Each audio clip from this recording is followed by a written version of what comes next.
Welcome to Allies or Enemies. I'm Jess. And I am Sean, and today we are looking at Transgalactica, and our copy was provided for review, but the thoughts in this video are all our own.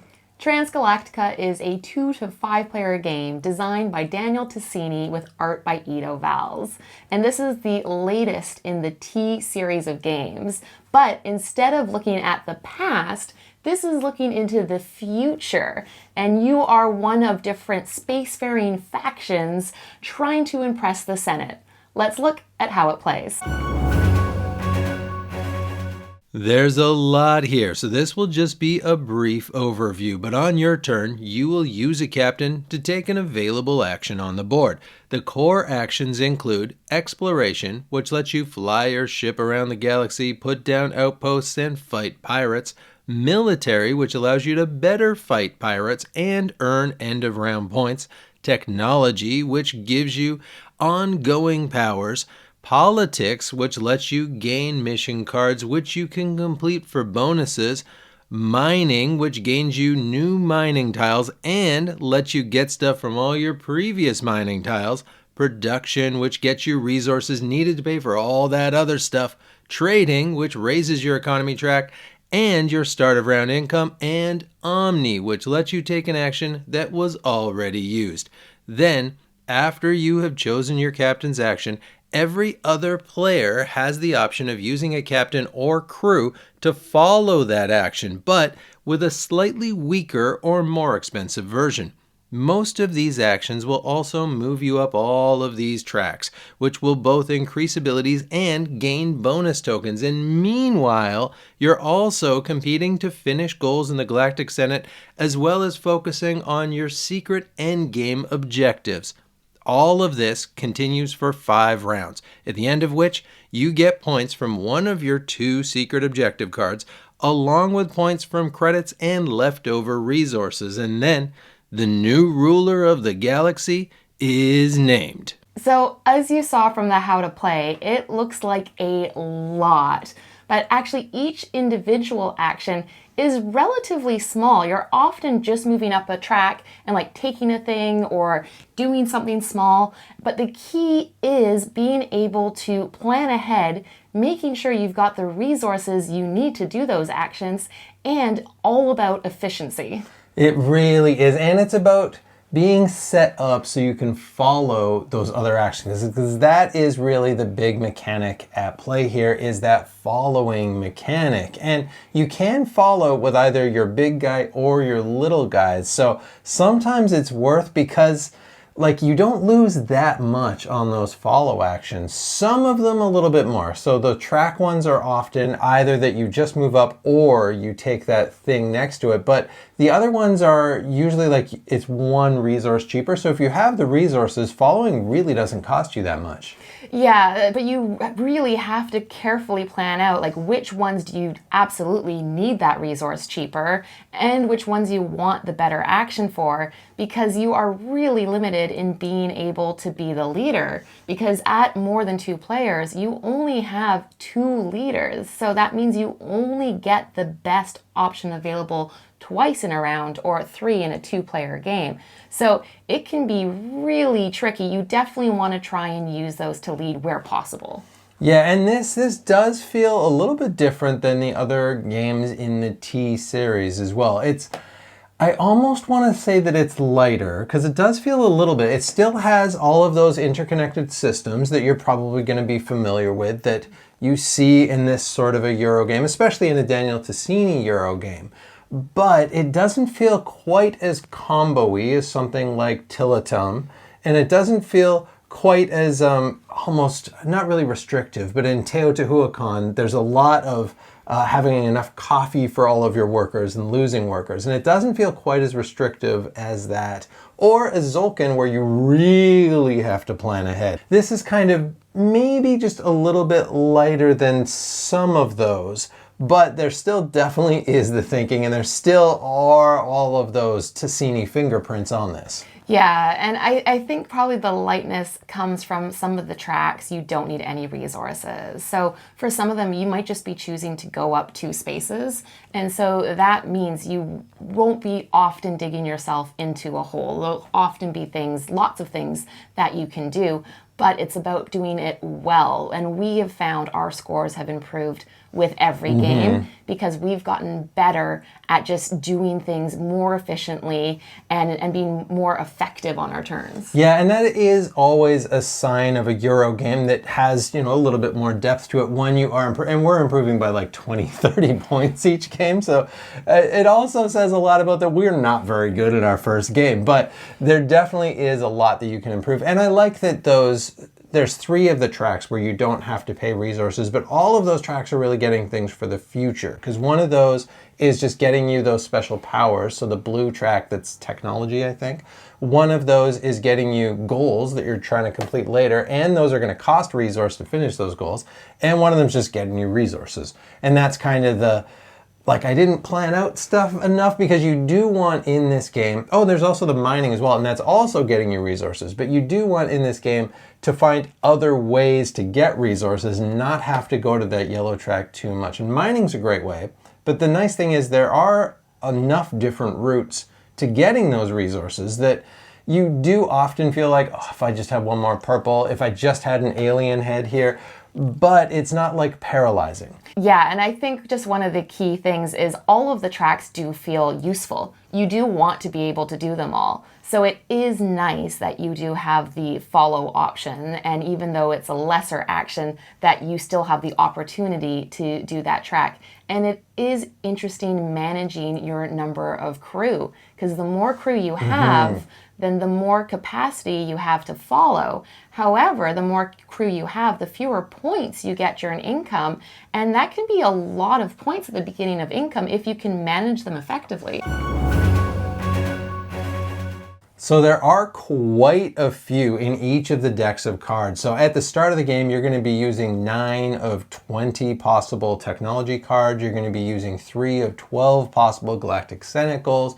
You're each going to get 2 of 14 possible single goals. I'm trying to memorize these numbers, so we'll see how close I was, but it's pretty close to that. And then you've also got a big pile of those milestone goals that you get on the green track as well.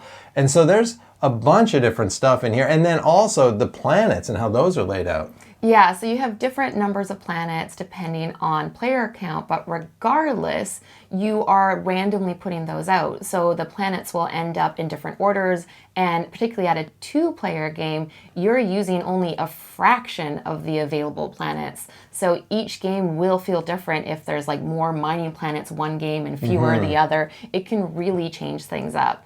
And I think one of the core part 2 of replayability is at the very beginning, you get to draft a special ability and your starting resources.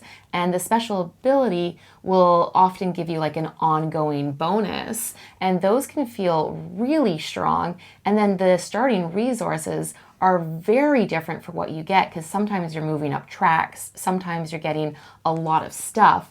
And so that decision at the very, very beginning can really change things. Yeah, because the faction, so at first I thought, the faction's going to have asymmetric powers, and they don't have their own asymmetric powers, but that starting skill thing is basically their asymmetric powers. And those powers really do shift how you are focused. The other thing that shifts your focus are those end game goals. And it is important to say those are not created equal. There are some of those are just a lot more powerful than others. There's one that gets you a point for every section you are up 3 of the tracks all added together.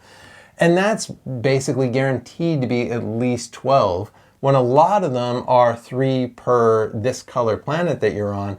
And with those, we found if you get 6 or 9, that's kind of as much as you're getting. So some of them, you're just starting off at a lot better level. So do be aware of that. You do get 2 though, and you choose one. So that evens those odds a bit, but still there are some that just feel a little overpowered. Yeah, I think that is tricky. There has been a lot that has been put in to make everything feel a little bit different, but I don't think it's all necessarily balanced. And like you say, particularly for the personal objectives, because for everything else, it kind of impacts everybody. So like some of those technologies, there's certain ones that we always go for. So those feel really strong. But we both have the option to get that type of technology. There's also the goals that everybody's competing for. Like there's one that's defeat 3 pirates. That seems incredibly difficult. But again, everybody is going to be trying to gun for that. So those feel a little bit like more okay.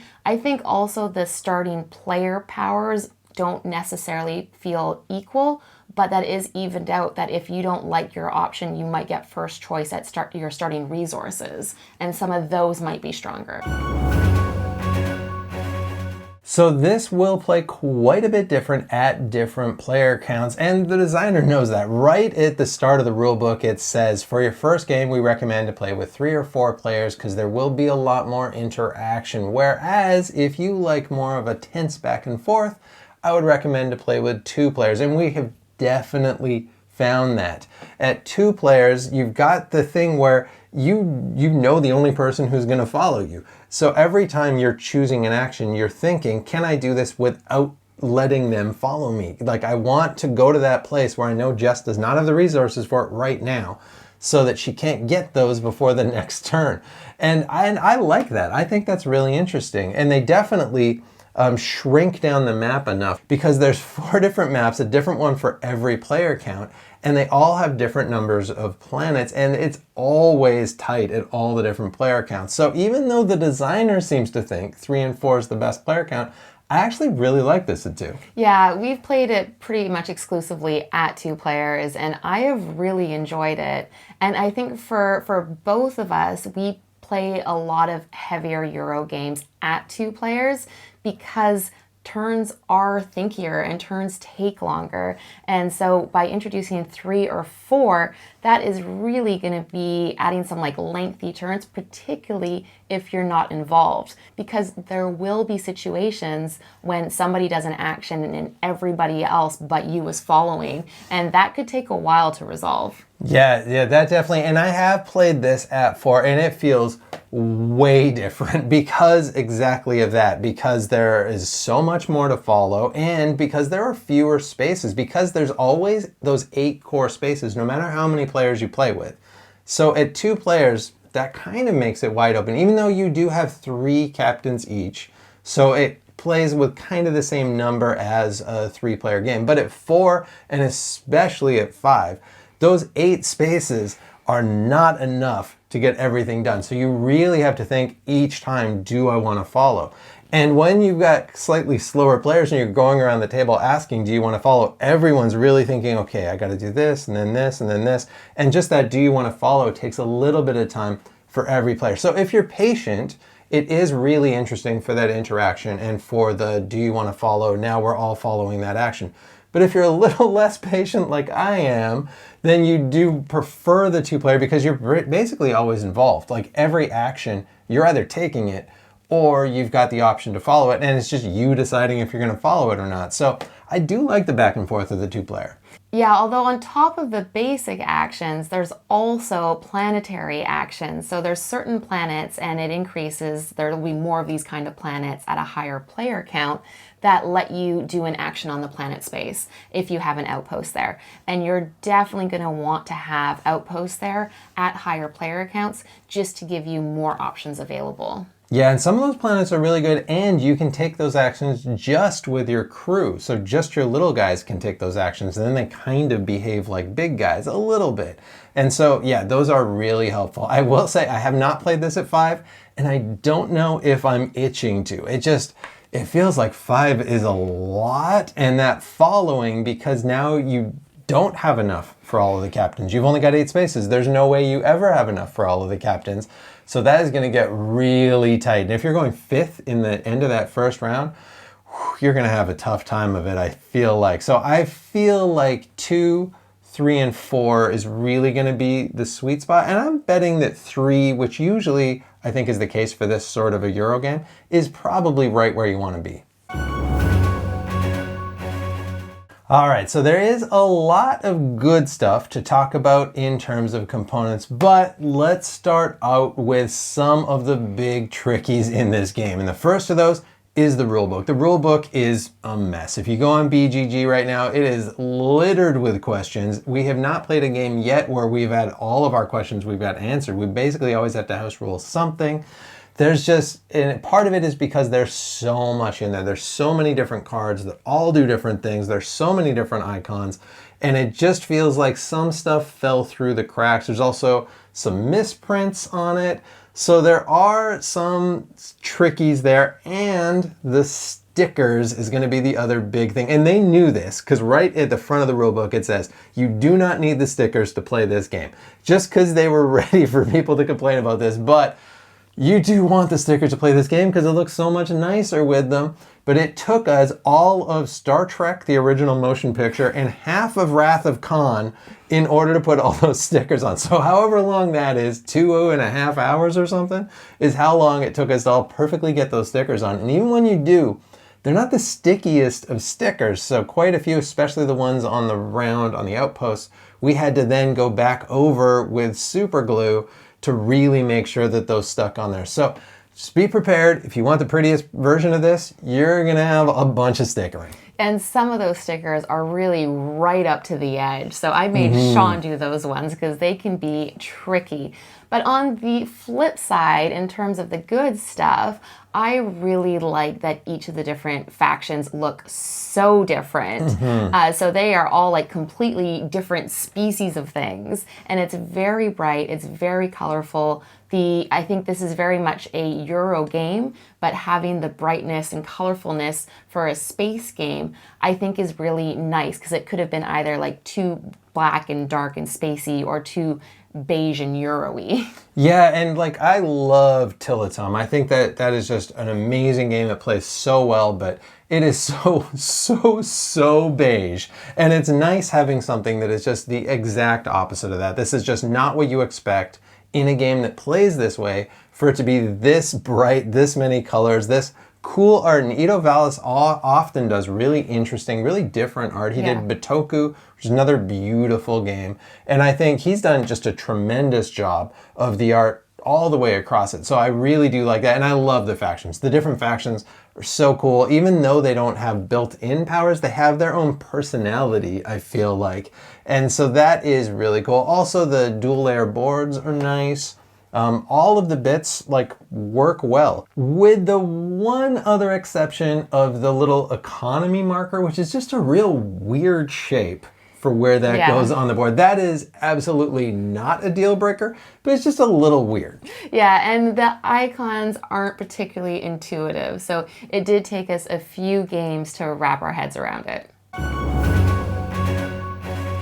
So on to final thoughts. And Transgalactica this is the sort of game that I tend to kind of lean towards. I like beige, even though this is not at all beige.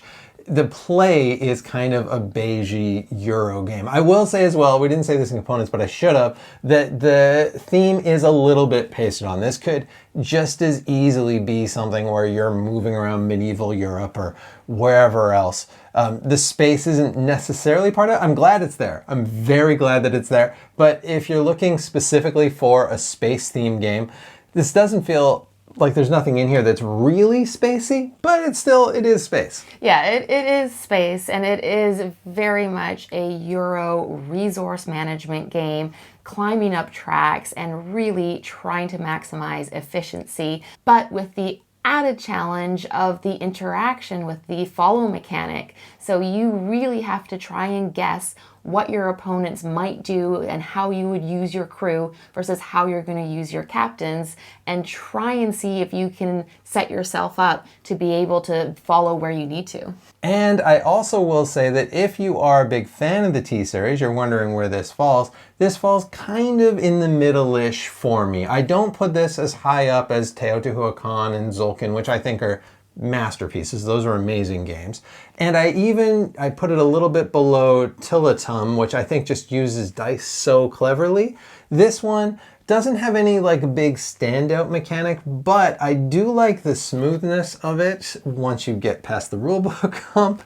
And I do like that everything that you're doing is like nice and quick. You don't have to think too much about each one of those actions, but they're all kind of building to a greater whole. And it is one that I have found I've enjoyed more with each play. I wasn't so sure the first game, but with each play we've just been getting better at it. We've been going down slightly different routes, and even more of like the strategy has become apparent. And that is it. Have you played Transgalactica? What do you think? And where do you feel that it fits within the T series of games? Thank you so much for watching. As usual, please like, subscribe, and hopefully we'll see you next time for another game.